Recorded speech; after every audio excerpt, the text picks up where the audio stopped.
Kung ang aking dugo ang siyang kailangan upang mamulat ang aking mga kababayan, ito'y buong pusong iaalay. Ang buhay ay panandalian, ngunit ang alaala ng pag-ibig sa bayan ay walang hanggan.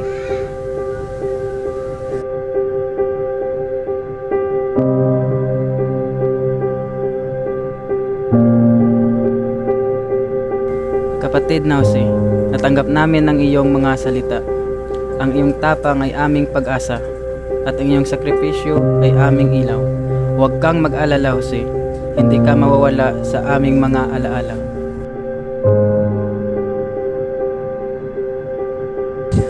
Patawarin ninyo ako kung ang aking pag-ibig ay masigit pa para sa bayan kaysa sa aking sariling dugo.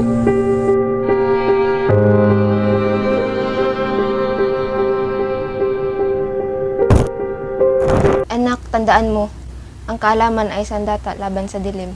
Opo, Inay. Jose, hindi ka ba natatakot sa kapangyarihan ng Kastila? Kung hindi tayo kikilos, sino? Kung hindi ngayon, kailan?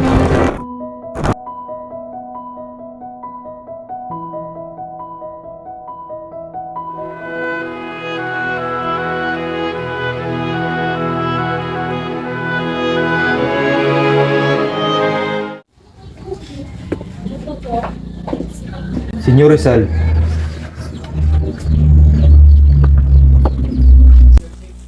hindi ka ba natatakot? Ang bawat tao ay natatakot, ngunit kung ang kamatayan ay magbukas ng pintuan para sa iba, mas nanaisin kong pumasok dito nang walang pag-aalinlangan.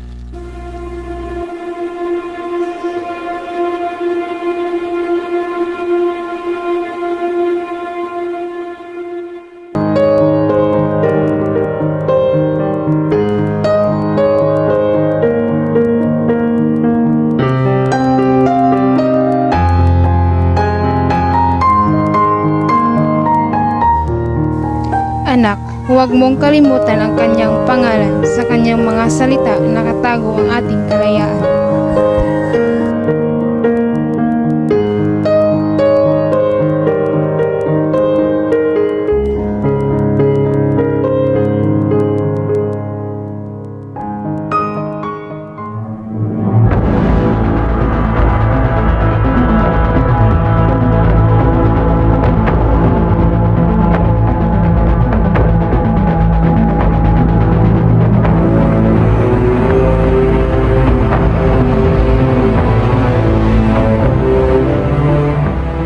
Hindi lahat ng nakakulong ay alipin, at hindi lahat ng malaya ay tunay na malaya.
Kung ang mga salita ko ay ipagbawal, sila'y maghahanap ng tinig.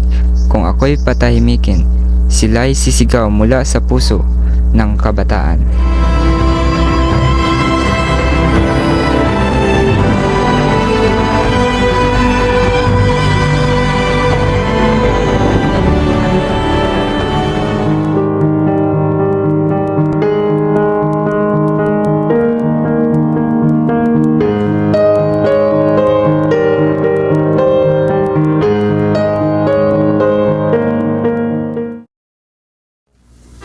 Kapatid, huwag tayong malungkot. Ang kanyang sakripisyo'y magiging liwanag para sa bayan.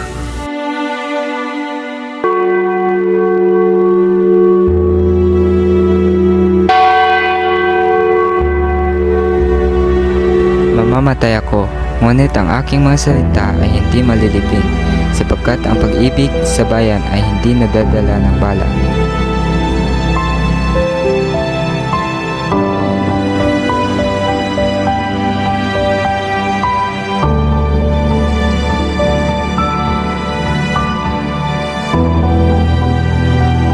¡Fuego!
Bayani siya, pero tao rin. May takot, may pangarap. Kung siya'y nabuhay ngayon, baka tinawag lang siyang aktivista. At doon natin siya higit na dapat pahalagahan, ang magtanong, ang magmahal sa bayan at ang huwag matakot sa katotohanan.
Kabataan, ang pag-asa ng bayan.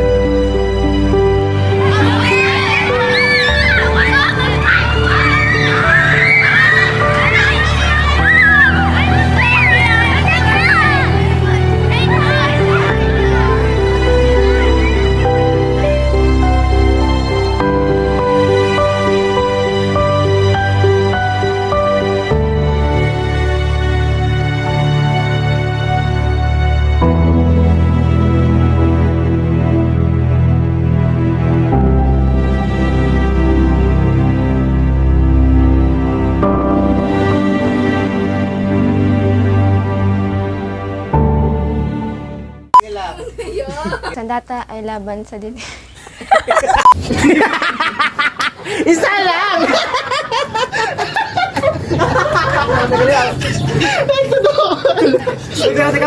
Sino?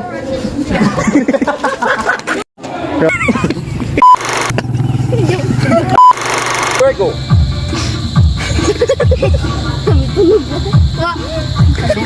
At doon natin siya higit na mas